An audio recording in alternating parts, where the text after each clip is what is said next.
Hey, Halo, halo. halo bro. Halo. Bro Ariel sudah join bersama kita teman-teman. Halo teman-teman Selamat semua. sore bro.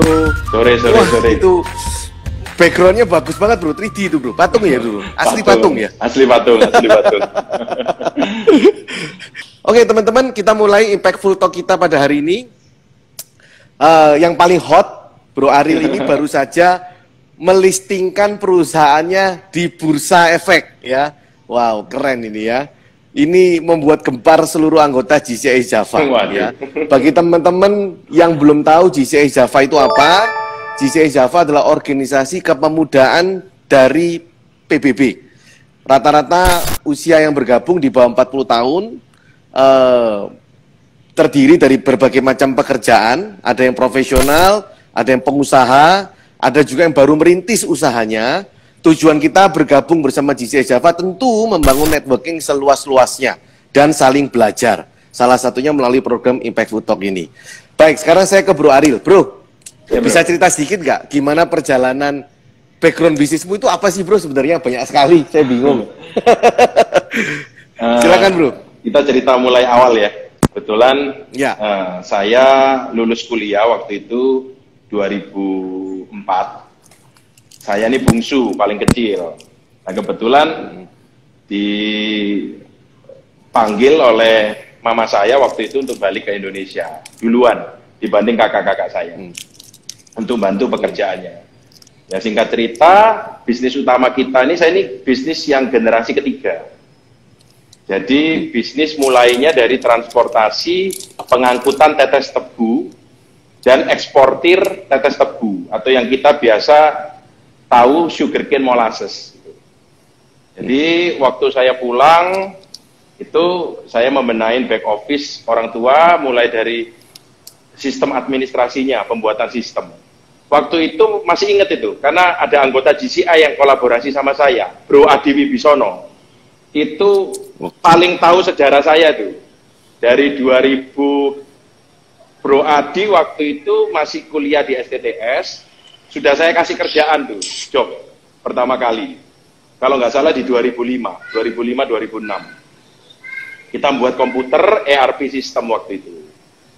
Nah, singkat cerita karena saya dari generasi ketiga dengan orang tua saya generasi kedua, jadi ada beda pemahaman sehingga saya mendirikan perusahaan sendiri waktu itu. Di tahun 2007 saya mendirikan perusahaan transportasi juga sama, tapi di segmentasi yang berbeda. Saya waktu itu lagi hot-hotnya crude palm oil, CPO. Jadi saya masuk ke bisnis itu.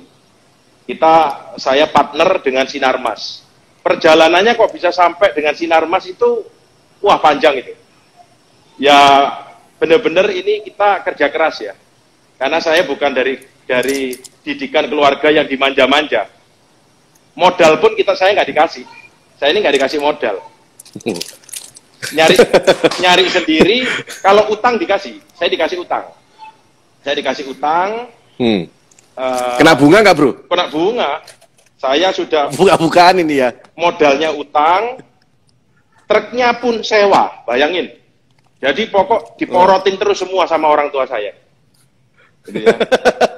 Habis itu ini orang tua lu nggak dengar kan bro? Oh sudah tahu saya live. Oh sudah belak-belakan. Oh, iya, okay. Karena kan sekarang udah beda. Diporotin sama orang tua dan disuruh bantu juga mensistem perusahaan dia tidak digaji juga. Kurang apa ini penderitaannya nih?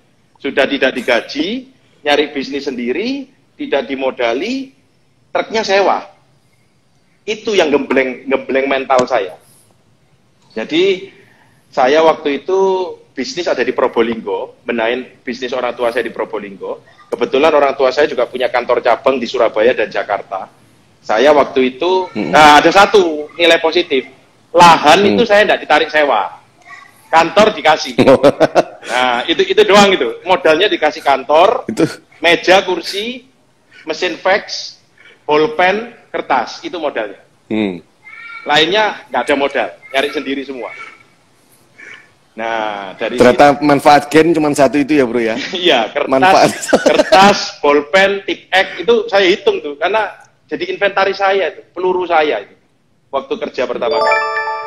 Nah, karena mental didikan dari orang tua saya seperti itu, akhirnya saya Sempat komplain nggak, bro? Sempat komplain nggak? Oh, enggak. Mengeluh gitu? Karena saya pernah komplain cuma gini, kamu sudah enak, mama papa kuliahin di luar negeri. Ya apa gunanya kamu kuliah luar negeri? Gitu jawabannya. Ya kan?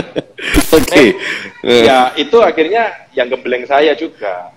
Akhirnya saya berusaha pulang pergi Probolinggo Surabaya waktu itu.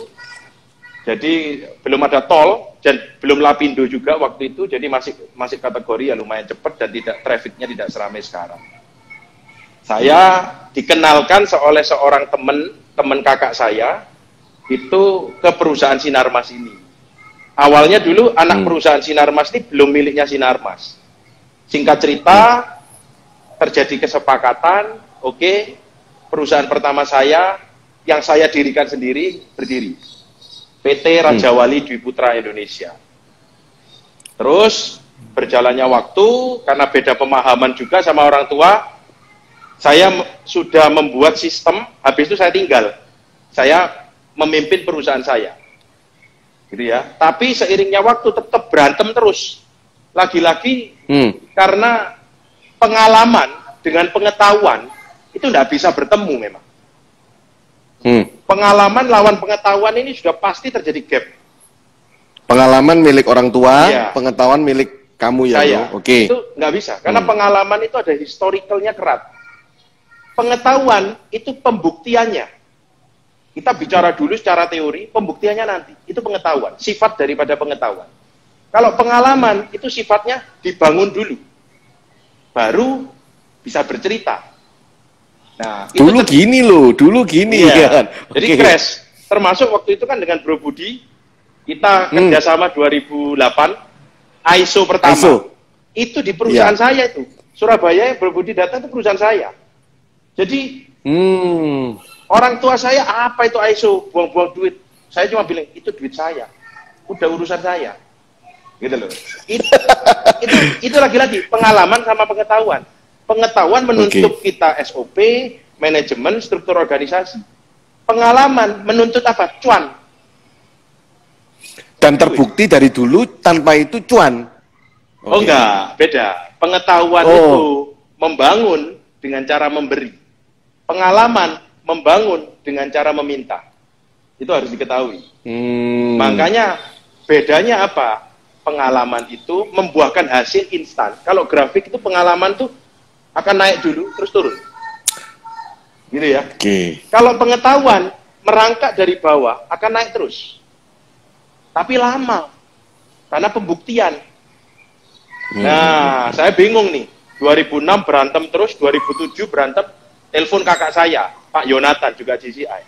Saya ojok-ojokin, kembalilah ke Indonesia. Biar suara saya jadi dua. Karena kan pengetahuan jadi dua kan.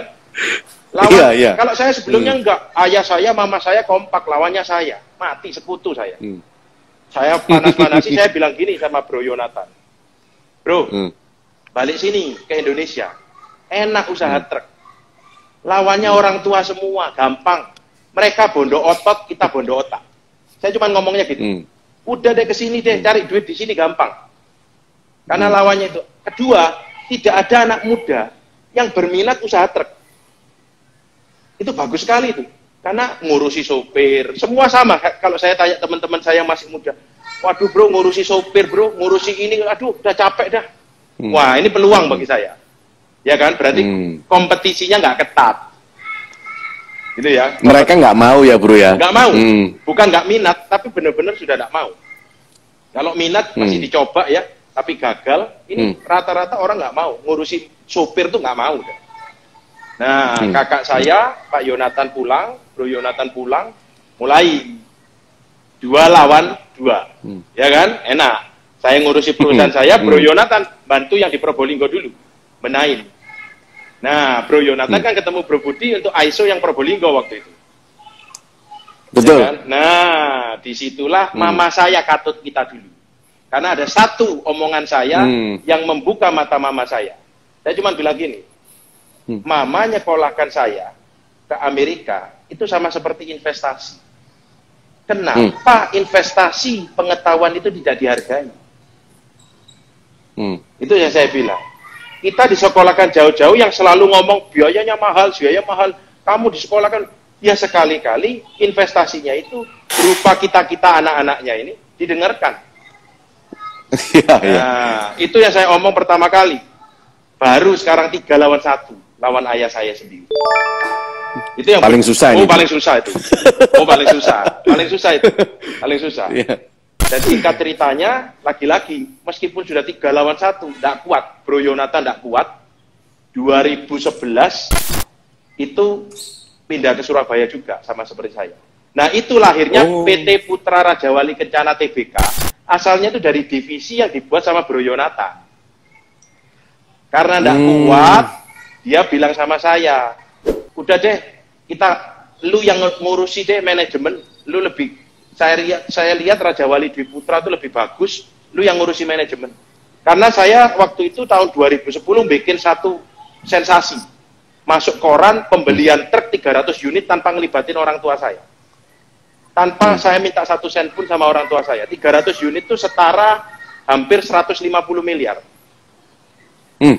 Itu, saya beli, saya masuk headline-nya koran Jawa Pos waktu itu. Pembelian... Tahun berapa itu tadi, Bro? Tahun 2010. 2010? Ya, 2010. Nah, itu kita, tapi pakai nama Raja Wali Group. Beli 300 truk Dino. Nah, tahun 2011, ayah saya minta kuota sama saya, yang dulu ayah saya ini tidak pernah beli truk baru. Belinya selalu truk bekas. Namanya cuan kan sifatnya gitu. Yang penting megang duit. Ya gitu ya. Megang duit, tidak mikir yang seirit mungkin. Nah, seirit mungkin lah, bahasa gampangnya gitu. 2011, mulai ayah saya ikut kuota. Ideologi belum sama, tapi dia minta kuota truk. Intinya coba-coba beli truk baru. Saya beli truk baru semua, saya tidak pernah mau bekas. Ayah saya 2011. Nah, Pak Yonatan, Bro Yonatan 2012, akhirnya kompak sama saya melebur membuat PT Putra Raja Wali Kencana Tbk. Itu yang kemarin baru Tbk ya. Itu yang disingkat Pura ya. Yang disingkat Pura ya, PURA. Jadi teman-teman semua, Bro Aril ini barusan saja listing 2 bulan lalu ya, Bro ya? 2 bulan lalu? Januari 29 Januari. Ya, 3 bulan lalu dengan kode PURA, Pura. Anda bisa klik ya. Dan saat ini sahamnya termasuk kuat ya, ditahan terkena badai Covid ini termasuk kuat. Saya lihat pergerakannya. Jadi teman-teman yang mau memiliki saham Pura bisa beli ya, hubungi sekuritas terdekat. Ya. Dipasarkan di sekuritas-sekuritas, kodenya PURA. Nilainya mumpung masih murah. Kita top frekuensi terus. Kemarin di forum kita mengalahkan BRI. Top frekuensi terus ya. Jadi kalau lihat Bank BRI kalah. Hari ini juga top frekuensi lagi kita. Jadi top frekuensi itu sama seperti likuiditas ya. Sangat-sangat liquid sekali. Transaksi perdagangan hari ini tadi sudah mencapai hampir satu hari rata-rata kita di 10-15 miliar lah. Itu berapa persen, Bro, yang dilempar ke pasar, Bro? Yang dilempar ke pasar 34%. 34%. Oke. Jadi cukup liquid dan top frekuensi. Tujuan utamanya apa, Bro? Dulu, Bro, untuk IPO itu? Sebenarnya IPO itu udah jadi blueprint saya dari 2008. Saya memutuskan waktu ISO waktu itu. Dan memang blueprint saya di 2020. Ya agak meleset sih. Kita targetnya di 2020 sih, tetap on schedule sih. Di Januari 29 Januari. Sebenarnya kenapa kok 2020? Saya mempelajari historical bahwa ada krisis memang. Di krisis itu saya analogikan di 2021. Saya sudah hitung itu. Ya cuman ternyata corona ini maju kan di 2020 ya. Ya lebih cepat 1 tahun lah. Gitu ya. Ya jadi kalau menjawab pertanyaan kenapa kita IPO, sebenarnya itu untuk membuat perusahaan saya lebih profesional. Supaya visi kita semua itu sama. Dan orang tua saya baru menyerahkan pangkat estafet holding itu di 2013. di mana kita akhirnya satu visi semua sama, dan saya di dalam perusahaan sudah ditunjuk sebagai yang paling tinggi, dan orang tua saya di dalam bisnis saya atur, mereka juga sudah mulai mau. Dan kalau kita setiap hari meeting keluarga tuh selalu saya yang mimpin di dalam hal bisnis ya. Kalau di keluarga ya tetap saya anak gitu ya, dan sudah menerapkan sistem gaji. Orang tua saya kalau ambil duit sudah kita catat sebagai hutang, dan itu akhirnya berhasil gitu ya, berhasil sehingga IPO ini menjadi satu hal yang sama-sama disepakati. IPO itu yang membuat kepercayaan diri saya meningkat, karena sebenarnya motivasi yang terpenting itu kalau dalam satu family business ini satu visi, kuncinya di situ, bukan lagi planning, grand plan atau segala macam, enggak. Selama kita satu suara, satu visi, maka semuanya itu akan terjadi. Nah, puji Tuhan, kita direstui kemarin 29 Januari kita go public, dan kita melepas 34%. Kenapa? Sebenarnya cukup simple. Ini merupakan family business 3 generasi, di mana bisnis ini tidak boleh punah. Itu semboyan saya. Saya dari dulu bicara generasi 1 itu menciptakan, generasi 2 itu membangun, generasi 3 itu mengembangkan. Itu teori ekonomi pembelajaran yang saya dapat di sekolah. Tidak ada generasi 3 itu meruntuhkan. Kalau itu bahasa pesimis tuh. Itu Indonesia aja tuh. Pepatah-pepatah hanya ada di Indonesia itu. Kalau di luar negeri nggak ada. Ini ada yang ngasih apresiasi, Bro. Luar biasa, Pak, bisa satu visi dengan generasi orang tua. Memang ini masalah kebanyakan ya di Indonesia ya. Betul. Jadi karena sekali lagi masalah otot dan otak. Untungnya, pengetahuan dan pengalaman. Untungnya saya bisa membuktikan perusahaan saya itu menjadi perusahaan yang menyumbang omset dan pendapatan paling besar sampai saat ini. Sampai saat ini. Itulah yang... Bro, ini ada pertanyaan bagus nih, Bro. Kenapa Pak IPO di kondisi krisis? Kalau iya, kenapa IPO ketika krisis? Jadi memang... sebenarnya gini. Saya ulang ya, Bro, pertanyaannya. Ya. Jadi memang rencana IPO-nya di kondisi krisis ya, Pak? Kalau iya, kenapa Pak IPO ketika krisis? Nah, grand plan kita itu IPO itu di hitungan saya itu sebelum krisis. Sebelum krisis ya. Jadi kan di grand plan saya itu 2021 itu akan ada krisis. Gitu ya. Kenapa IPO itu sebelum krisis? Karena IPO ini sifatnya kan investor. Kita ngomong investor relation. Kita mencari suatu bentuk kerjasama investasi, membuka investor untuk gabung di perusahaan kita. Ya pastinya sebelum krisis. Ya ternyata hitungan saya kan krisis itu maju. Saya nggak tahu kalau kemarin itu setelah pencet bel itu krisis di depan saya nggak tahu itu. Saya nggak tahu, jujur nggak tahu saya. Saya kira itu 2021.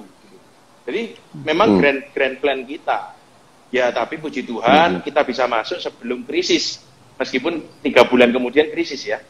Tapi menurut saya itu suatu berkat lah buat kita. Karena lagi-lagi itu sifatnya investor. Investor kalau ada krisis itu kan sifatnya keep uang ya, uangnya disimpan. Nggak mungkin dong investasi. Ya, wait and see. Ya, tapi kalau sebelum krisis, ya dia pasti spending. Kan begitu. Tapi ini pas krisis aja bagus ya, Bro. Di bursanya tetap top chair ya. Karena kebetulan saya ini masuknya itu di segmennya infrastruktur, dan kita aset manajemen, dan saya satu-satunya perusahaan industri, ini di garis bawah ya, industri transportasi truk. Kalau yang lainnya itu jasa, saya bukan jasa.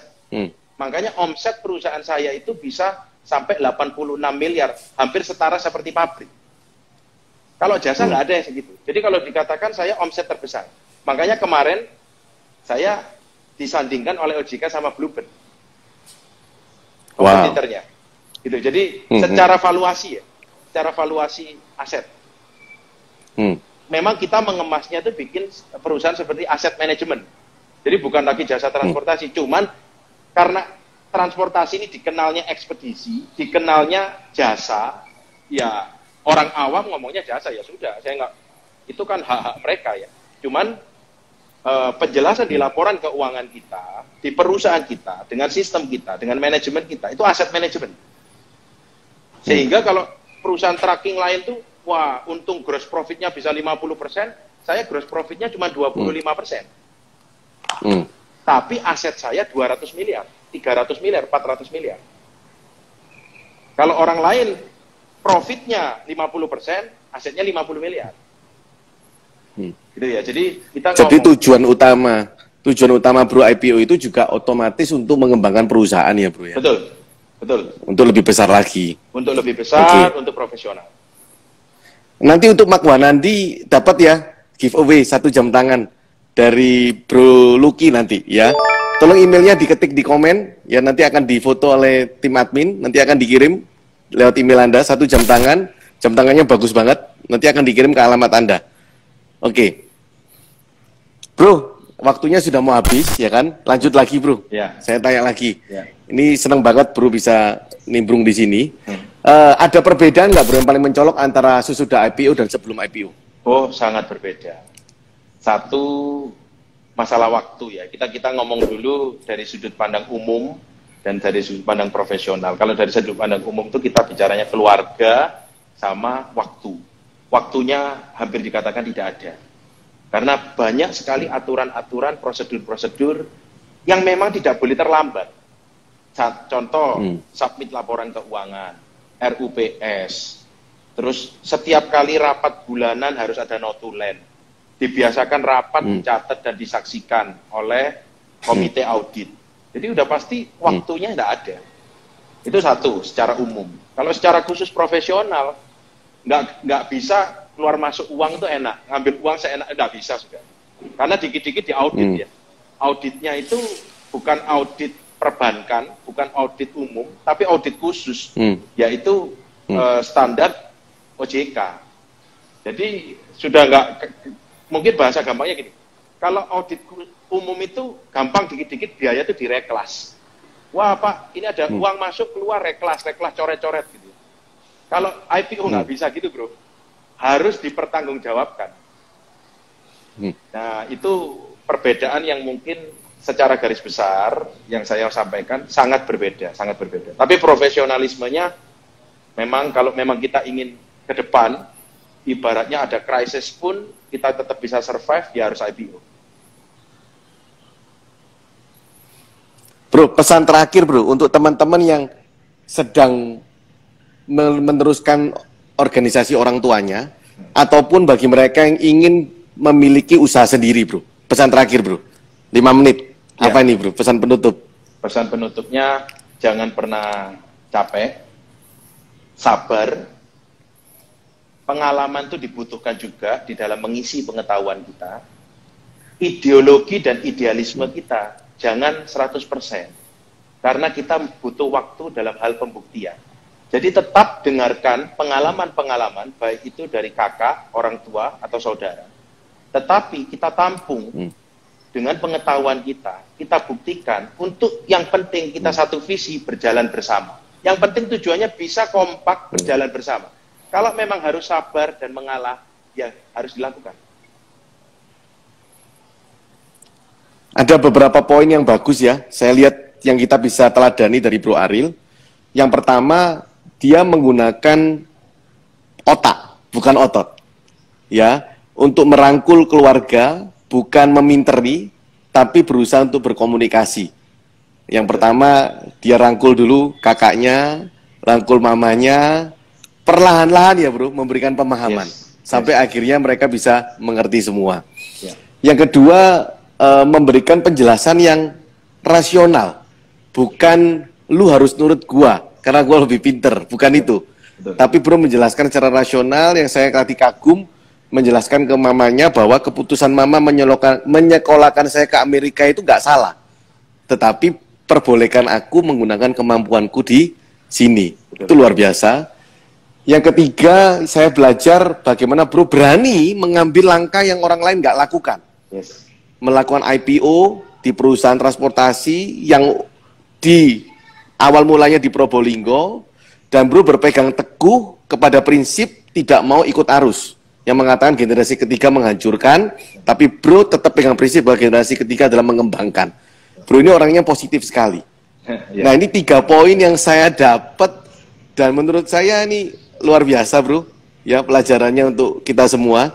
Nah, teman-teman semua, satu lagi ada nih, boleh tambahin 60. ya? Oh, silakan bro. Lanjut.